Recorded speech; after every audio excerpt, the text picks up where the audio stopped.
इस न्यूज के प्रायोजक हैं अर्थ डायग्नोस्टिक मधुबन उदयपुर। सलूमर जिले के लसाड़िया क्षेत्र के कालीभीत गांव में शुक्रवार को छात्रों ने अपनी विभिन्न मांगों और समस्याओं को लेकर धरना प्रदर्शन किया। छात्रों के इस धरने को समर्थन देने के लिए धरियावत विधायक थावर चंद डामोर भी मौके पर पहुंचे और छात्रों के साथ धरने पर बैठ गए। धरने में भारत आदिवासी पार्टी के पदाधिकारी भी विधायक थावर चंद डामोर के साथ मौजूद रहे। विधायक ने छात्रों की समस्याओं को गंभीरता से सुनते हुए प्रशासन से मौके पर ही समाधान की मांग की। इस दौरान उन्होंने कहा कि छात्रों के भविष्य से जुड़े मामलों में किसी भी प्रकार की लापरवाही बर्दाश्त नहीं की जाएगी। धरना प्रदर्शन की सूचना मिलते ही लसाड़िया और कोंड थाना पुलिस का जाब्ता मौके पर पहुंचा ताकि कानून व्यवस्था बनी रहे। वहीं जिला शिक्षा अधिकारी और तहसीलदार गुर्जर भी मौके पर पहुंचे और छात्रों तथा जनप्रतिनिधियों से बातचीत कर पूरे मामले की जानकारी ली। बताया जा रहा है कि धरना दे रहे छात्रों ने विद्यालय के कुछ अन्य अध्यापकों पर गंभीर आरोप भी लगाए। प्रशासनिक अधिकारियों ने मामले की निष्पक्ष जांच कर उचित कार्रवाई का आश्वासन दिया। फिलहाल प्रशासन और छात्रों के बीच बातचीत का दौर जारी है और स्थिति शांतिपूर्ण बनी हुई है। धरने पर बैठे हैं और हम ऑफिस में जाते हैं, ऑफिस वाले ये बोलते हैं तूने क्या लाइसेंस बनाया हुआ है, तेरे बाप की ऑफिस है ये क्या? लाइसेंस होता है, लाइसेंस होगा तो ऑफिस में जाना पड़ेगा तुझको। हमारे स्कूल में हेमंत पाऊ जी वो खुले में सोच करते हैं और वो लड़कियां सब देखते हैं, लेकिन वो उनको बार बार टोका भी गया लेकिन वो मानते भी नहीं है। वो ऐसे बोलते हैं कि मेरे पैर पैरालाइज है तो है ना मैं जा नहीं सकता। हर बार क्या वो वहीं पे सोच करते रहेंगे। हमारे विद्यालय में कुछ गुरुजी ऐसे जो बच्चों को पढ़ाने के अलावा छेड़छाड़ी करते हैं, इसलिए उन टीचर को हटाया जाए। हमारे सुनील सर को रिटर्न लाओ। और सेकंड समस्या है कि हमारे जो सर हैं तो वो हमारे पास से 700-750 पैसे लेते हैं, लड़की फीस के लेते हैं। तो इतने कैसे लेते हैं हमारे पास से पैसे? और हमारे जो 3 सर हैं उनका ट्रांसफ़र कराना है, सुरेश जी, बहू जी और अपने चौकमल जी।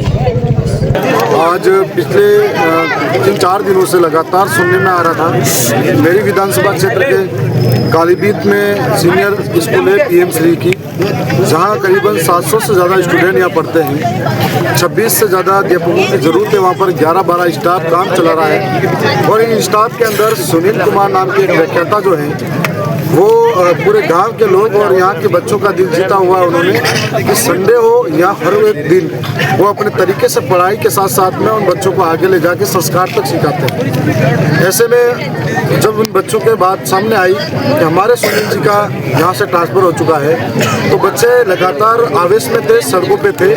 ये किस वजह से हुआ, क्यों हुआ, ये समझ में नहीं आया कि जो रात दिन मेहनत करता है उसको ही क्यों किया गया। ये आदिवासी अंचल है जहाँ पर आदिवासी बच्चों को सबसे ज़्यादा ज़रूरत शिक्षा की है। और ऐसे में अगर ऐसे शिक्षक जो तन मन लगाकर यहाँ पढ़ाते हैं, अगर वो नहीं रहेंगे तो क्या स्थिति बढ़ेगी।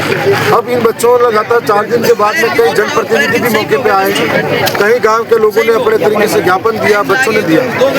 आज बड़ा दुख की बात है कि जो देश का निर्माण करने वाला बच्चा है, वो बच्चा पहली क्लास का जो जिसको छाया की जरूरत है, पानी की जरूरत है, वो आज सड़कों पर बैठा हुआ है। आज बहुत बुरा लगता है कि वो सड़कों पे कब तक बैठेगा अपनी मांगों के लिए, जिनको कक्षा के अंदर कॉपी पेन के साथ में कागज कलम के साथ शिक्षा ग्रहण करनी चाहिए। और ऐसे में इनकी 3-4 बातें जो सामने आई, यहाँ की बच्चियों ने मुझे बताया कि 3 शिक्षक ऐसे हैं जो बच्चियों को उनके शौचालय करने जाते हैं तो वहाँ पर भी कुछ बातें करते हैं। यहाँ तक बच्चियों ने गंभीर आरोप लगाया जो कहने लायक नहीं है कि गुरुजी इनके पर्सनल लाइफ के बारे में पर्सनल से पर्सनल चीज़ें भी पूछने की कोशिश करते हैं, जो बहुत गंभीर विषय है। और ऐसे शिक्षकों को ये तत्काल हटवाने की बात कर रहे हैं। इन्होंने जांच कमेटी बनाई आनंद फानन में और ऐसे शिक्षकों को लगाया जांच कमेटी में जो खुद जांच के घेरे में हैं। उनके खिलाफ भी कई मामले जो ग्रामीण ने दर्ज कराए हैं। दूसरा, यहाँ 2 हॉस्टल चलती है जो बालिकाओं की भी और बच्चों की भी। एक बच्चों का कहना है कि हॉस्टल वार्डन के अंदर हॉस्टल वार्डन के उनका पति भी पड़ा रहता है पूरे दिन, जो हमेशा लीगल नहीं है। यहाँ तो उनको सस्पेंड किया जाए या उस पर कार्रवाई की जाए। और बच्चियाँ ये डर रही है कि मीडिया के सामने भी आके बोलना चाहती, अगर हम कुछ बोलेंगे तो हमें सामाजिक रूप से प्रताड़ित किया जाएगा यहाँ के बड़े राजनीतिक लोगों द्वारा, या फिर हमें पुलिस के मुकदमे से डराया जाएगा।